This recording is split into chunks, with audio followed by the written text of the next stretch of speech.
जय हिंद। वंदे मातरम दोस्तों, स्वागत है आपका आपके फेवरेट एजुकेशन प्लेटफॉर्म तेजस कोचिंग क्लासेस में। और जो भी बच्चे अभी तक चैनल पर नए हैं तो जाके चैनल को फटाफट सब्सक्राइब कर लो। तो आज जितने भी प्रीवियस ईयर के क्वेश्चन है वो करने आपको पता चल जाए कि प्रीवियस ईयर के किस टाइप से आपके क्वेश्चन आते हैं। पहला क्वेश्चन है आपका, निम्नलिखित में से कौन सी राष्ट्रीय खेल प्रतिस्पर्धा क्रिकेट से संबंधित नहीं है? तो कौन सी नहीं है भाई, बताओ जल्दी से। विजय हजारे ट्रॉफी क्रिकेट से संबंधित है। रणजी ट्रॉफी की बात कर लें तो ये भी आपके क्रिकेट से संबंधित है। देवधर ट्रॉफी की बात करें तो ये भी आपके क्रिकेट से संबंधित है। डूरन ट्रॉफी की बात करें तो ये आपके किससे संबंध रखती है? ये आपके फुटबॉल से। तो नहीं पूछा है तो आप क्या कर दोगे? डी ऑप्शन को एकदम राइट कर दोगे। संतोष ट्रॉफी भारत में निम्न में से किस खेल से संबंधित है? संतोष ट्रॉफी की बात करें तो संतोष ट्रॉफी होती है आपके फुटबॉल से। किससे होती है? संतोष ट्रॉफी का संबंध आपके फुटबॉल से है। रोवर्स कप का संबंध, तो रोवर्स कप का संबंध किस खेल से है? तो वो है आपके फुटबॉल खेल से। किससे हो जाएगा? फुटबॉल से हो जाएगा। हॉकी विश्व कप सबसे अधिक बार किसने जीता? जो हॉकी का विश्व कप है वो सबसे ज्यादा किसने जीता? वो सबसे ज्यादा जीता था आपके पाकिस्तान ने। हाँ भाई, पाकिस्तान ने जीता था, वो भी 4 बार जीता था। और भारत ने केवल एक बार जीता, वो भी 1975 में जीता था। तो क्या हो जाएगा इसका? पाकिस्तान हो जाएगा इसका। अगला क्वेश्चन है, निम्नलिखित में से कौन सा गेंदबाज एक दिवसीय अंतरराष्ट्रीय मैचों में सबसे तेज 100 विकेट लेने वाला भारतीय बन गया था? तो कौन सा ऐसा खिलाड़ी था भाई भारतीय? क्या नाम है उसका? मोहम्मद शमी। तो आपने अगर बी ऑप्शन बताया तो आपका एकदम सही होने वाला है। अगले क्वेश्चन की बात कर लें। ईस्ट इंडिया कंपनी अधिनियम 1813 को देश के रूप में भी जाना जाता है। तो क्या होगा इसका?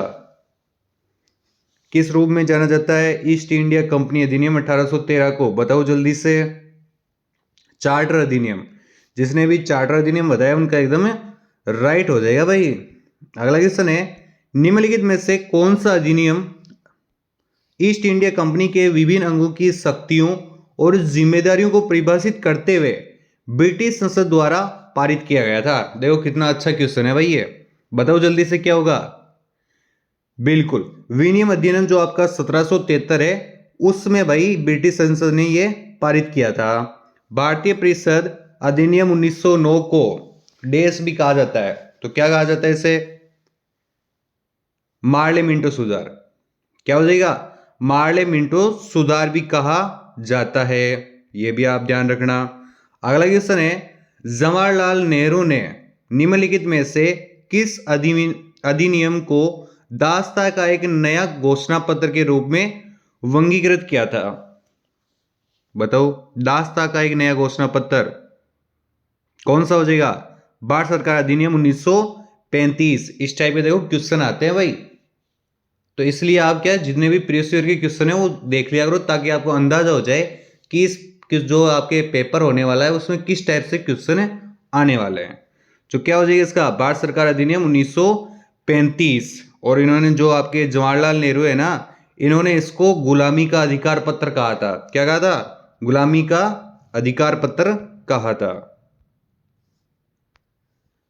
अगले क्वेश्चन की बात करें तो भारत सरकार अधिनियम 1919 जिसमें कई सुधार शामिल थे, निम्न में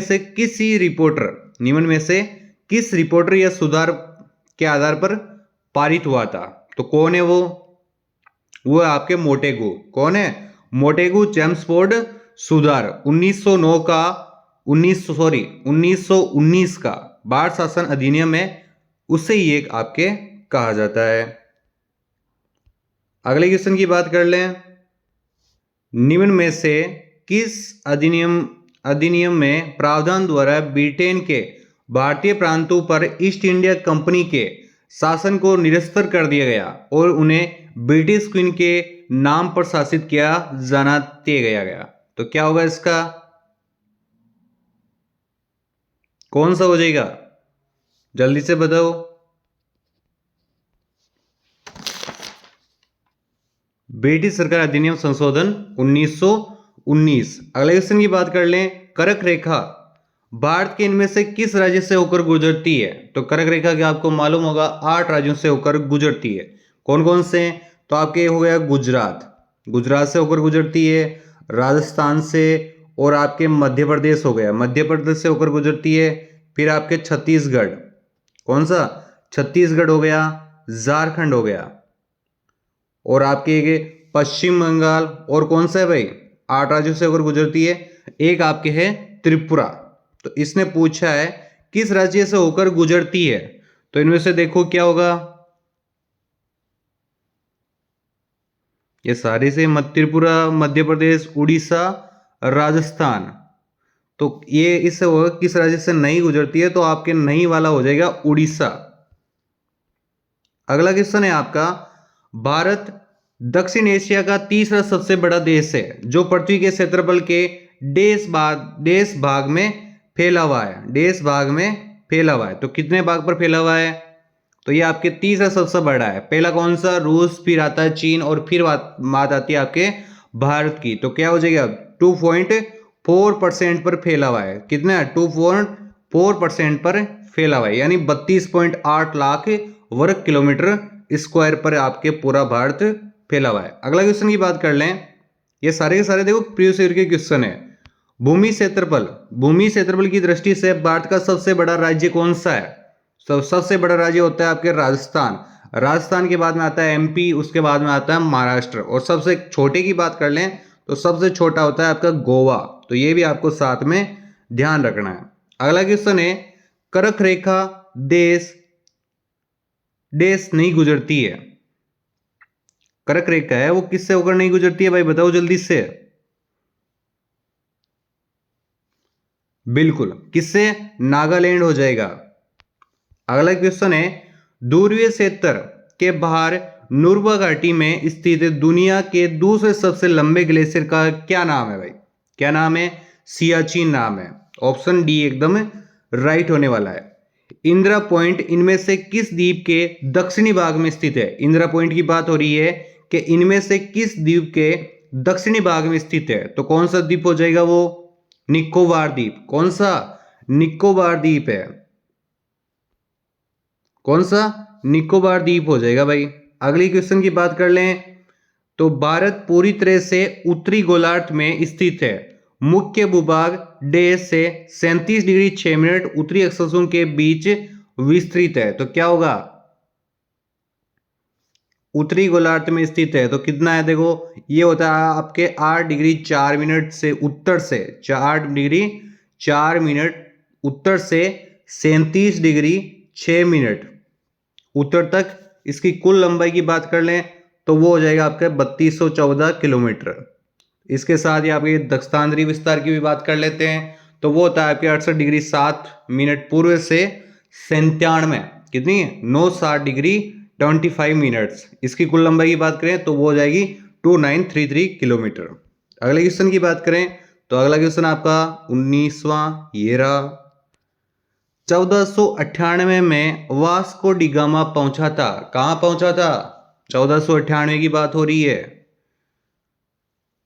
ये कालीकट पहुंचा था भाई, उस टाइम ये कालीकट पहुंच गया था। बहुत पुरानी बात है, मंदे टाइम की बात है भाई। ये भारत के केरल राज्य के कोचीगोड़ा गांव, कोचीगोड़ा जो जिला है वहां पे है ये भाई। जो केरल के होंगे उन्हें तो पता है अच्छे से। 1524 में कोची में इसकी क्या हुई? मृत्यु हो गई थी। अगली क्वेश्चन है, सिंधु घाटी सभ्यता डेढ़ वर्ष पुरानी है और दक्षिण में गंगा घाटी के निचले क्षेत्रों में उत्तर में मालवा तक फैली हुई है। तो कितने वर्ष पुरानी है? कितने वर्ष पुरानी है? तो ये आपके 2600, कितनी हो जाएगी? 2600 ईस्वा पूर्व पुरानी है। सिंधु घाटी सभ्यता की सबसे महत्वपूर्ण विशेषता क्या थी? सबसे महत्वपूर्ण विशेषता की बात कर रहे हैं ये, तो बताओ भाई जल्दी से क्या होगा?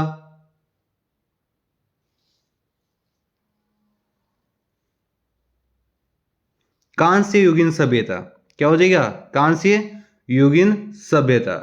सिंधु घाटी सभ्यता के लोग देश की पूजा करते थे। किसकी पूजा करते थे?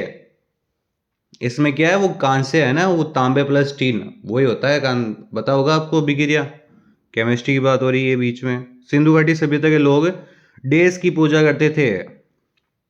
किसकी? पशुपतिनाथ की पूजा करते थे, जल की, वो धरती माता की, वृक्षों की, ऐसे पूजा करते थे भाई उस टाइम के लोग। वर्ष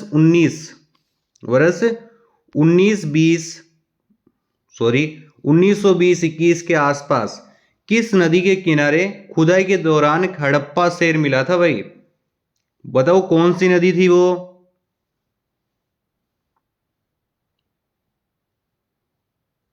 रावी नदी। कौन सी हो जाएगी? रावी नदी। 1826 में मिला था ये, 1826 में चार्ल्स मेंसन ने की थी ये। अगला क्वेश्चन है आपका, सिंधु घाटी सभ्यता के निम्न में से किस स्थल को सबसे पहले खोजा गया था? सबसे पहले की बात कर लें तो सबसे पहले किसको खोजा गया था? किसको? हड़प्पा को खोजा गया था। हड़प्पा को आपके 1921 में खोज लिया था। किसने खोजा था? तो उसका नाम हो जाएगा दयाराम साहनी। तो कोई पूछे तो क्या बताओगे? दयाराम साहनी। और मोहनजोदड़ो की बात कर लें तो ये आपके 1 साल बाद, यानी 1 साल ये आपके हड़प्पा से क्या है, छोटा है, और ये 1 साल आपके बड़ा है। हड़प्पा की बात, मोहनजोदड़ो की बात करें तो राखल दास बनर्जी हो जाएंगे। पत्थर की बनी नृत्य करते हुए पुरुष की मूर्ति नटराज किस स्थान पर पाई गई थी? तो कहां पे पाई गई थी? तो ये पाई गई थी आपके हड़प्पा में। और इसके बात कर लें कुछ, तो पीतल की इक्का गड़ी, ईंटों के आकार के जो वर्ताकार होते हैं ना, वर्ताकार चबूतरे मिले थे। धड़ की एक जो अपना होता है सर ऊपर से, धड़ की पाषाण मूर्ति है, वो भी यहां से मिली थी। हड़प्पा के लोग निम्नलिखित भगवानों में से किसकी पूजा नहीं करते थे? तो किसकी पूजा नहीं करते थे, जल्दी से बताओ क्या होगा? शिवजी भगवान की नहीं करते थे, विष्णु भगवान की, कबूतर की, या फिर स्वास्तिक? स्वास्तिक होता है ना वो, ये वाला जो स्वास्तिक होता है ना, इसकी बात हो रही है। शायद मैंने उल्टा बना दिया थोड़ा सा। इसकी बात हो रही है, बताओ किसकी पूजा नहीं करते थे? तो वो हो जाएगा आपके विष्णु भगवान की पूजा नहीं करते थे। अगला क्वेश्चन है, दी गई पंक्ति में लुप्त संख्या ज्ञात कीजिए। तो दी गई पंक्ति में लुप्त संख्या, देखो ये क्वेश्चन मार्क है ना, इसकी बात हो रही है। बताओ क्या होगा? मैं सोच रहा हूं एक सेपरेट पूरी रीजनिंग की भी क्लास साथ में ले आऊं। बताओ क्या ले आए या फिर नहीं लेकर आए? तो क्या होगा इसका? थोड़ा सा दिमाग लगा लो, उसके बाद में देखो मैं बताता हूँ क्या है। इसमें लुप्त संख्या को ज्ञात करना है। तो इसमें क्या किया? इसमें देखो यहाँ पे गुणा किया गया है। 6 × 7 × 11 कितना होता है? 462 होता है। इसको आपस में गुणा करो तो कितना होगा? 4 8 12। इनको आपस में गुणा किया तो कितना आ गया? 480 आ गया। गुणा करके एक बार ट्राई करो, आ रहा है ना? तो इसको करना है आपको। तो इसमें आपके आ गया 4 गुणा, इसमें क्या करेंगे, इसको हमें पता नहीं, क्वेश्चन मार्क हो गया, और यहाँ पे 2 2 4 हो गया। ठीक है, तो 7 चौक कितना? 28 होता है। तो 28 गुणा क्वेश्चन मार्क बराबर 224। तो 224 में 28 का भाग दो भाई, 224 में 28 का भाग दे दो, तो जो आएगा वही इसका राइट आंसर हो जाएगा भाई। बहुत इजी क्वेश्चन रहते हैं भाई ये तो। दी गई श्रृंखला में लुप्त संख्या ज्ञात कीजिए। तो लुप्त संख्या है ये आपको ज्ञात करनी है। करो भाई जल्दी से। कैसे करोगे?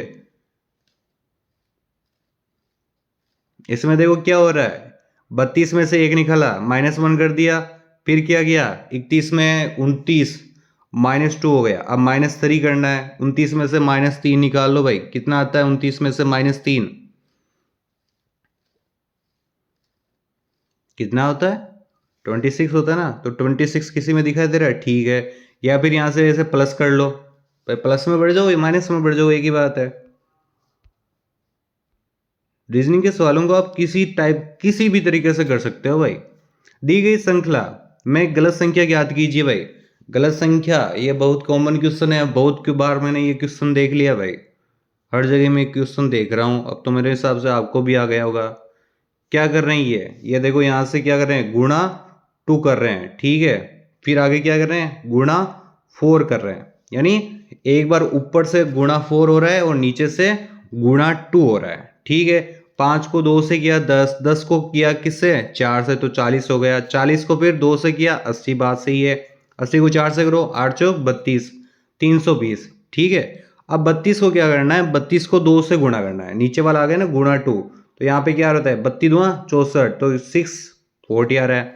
इसको गुणा 4 करो तो कितना आएगा, तो इसको गुणा 4 किया तो 4 चौक 16, ला गया 2, 6 चौक 36, कितना होगा भाई 6 चौक 24 और 25, तो 2560 आ रहा है। तो क्या मिस्टेक होगी, 550 की जगह 640 आना था।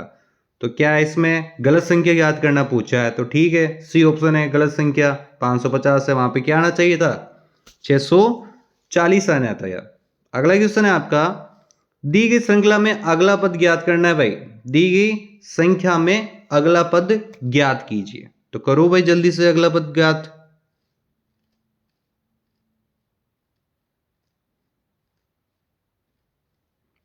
ये क्वेश्चन आप करके बताना, ठीक है। और ये देखो ये भी आपके लिए क्वेश्चन है, क्या होगा देखो, बड़ा लॉजिक वाला क्वेश्चन है, ऐसे क्वेश्चन में और भी ज्यादा मजा आता है। एक्स और वाई क्या है, भाई है, तो एक्स और वाई को क्या लिखते हैं, भाई। ठीक है, ये दोनों भाई भाई हैं तो आपस में इनको साथ में लिख लिया। इसके बाद में कहता है जो आर है वो वाई का पिता है, तो आर क्या हो, जो वाई का पिता होगा तो वो एक्स का तो पिता होगा ही ना, ऑटोमेटिकली हो गया ना, तो आर को पिता बना दिया। फिर देखो ये अलग चल गया, टी एस की बहन है, तो टी क्या है एस की बहन है, तो टी एस की बहन है, तो बहन है ये लड़की है, इसलिए यहाँ पे एक बिंदु लगा दिया मैंने ताकि पता चल जाए कि ये एक लड़की है। ठीक है। एस है वो एक्स का मामा है, एस है वो एक्स का क्या है मामा, क्या हो गया ये मामा हो गया भाई, मामा श्री हो गए, शकुनी मामा हो गए आपके। तो ये क्या हुआ, मामा कब बनते हैं, मामा किसको कहते हो भाई तुम, मामा किसको कहते हो, वही बात है, कितना देखो इजी क्वेश्चन है। अब एक्स का मामा है तो टी का आर से संबंध बताया है, इसका इसका क्या संबंध है, तो ये आपस में क्या हो गए, लोग लुगाई हो गए ना, क्या हो गए पति पत्नी हो गए। ये तो क्या पति हो गया, ये पत्नी हो गया, तो इसमें पत्नी दे रखा है तो पत्नी कर दो भाई, क्या होगा पत्नी हो गया भाई। क्यों आपको क्लास बढ़िया लगी है तो लाइक सब्सक्राइब जरूर करना। मैं सोच रहा हूँ रीजनिंग की एक अलग क्लास लेके आ जाए, अगर आपको लेके आनी है तो बताना। जय हिंद, वंदे मातरम दोस्तों।